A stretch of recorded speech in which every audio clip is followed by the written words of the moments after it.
স্বার্থ আছে। মেয়ে যদি ভালোবাসে জানবেন তার মধ্যে স্বার্থ আছে। প্রতিবেশী যদি ভালোবাসে জানবেন তার মধ্যে স্বার্থ আছে। আপনি বলবেন হুজুর গো, ভাইয়ের সঙ্গে ভাইয়ের কি স্বার্থ, বোনের সঙ্গে ভাইয়ের কি স্বার্থ, ছেলের সঙ্গে বাপের কি স্বার্থ, স্ত্রীর সঙ্গে স্বামীর কি স্বার্থ। আমি বলে যাই শোনেন, আজকে আপনার আব্বা মা যখন বিদায় নিয়ে অন্ধকার কবরে চলে যাবে, বাপের সম্পদ যেই দিন ভাগ হবে, আপনার ভাইকে যদি 1 কাঠা জমি কম দেন, 1 শতক যদি কম দেন, আপনাকে মারার জন্য লাঠি নিয়ে বের হয়ে আসবে।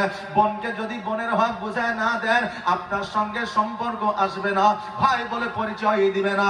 আপনার স্ত্রীকে ভালোবাসবেন, সংসারে যদি 10 বছর অভাব অনটন থাকে, বিবি বলবে স্বামী গো, তোমাকে বিবাহ করে আমার জীবনটা বরবাদ করে দিয়েছি।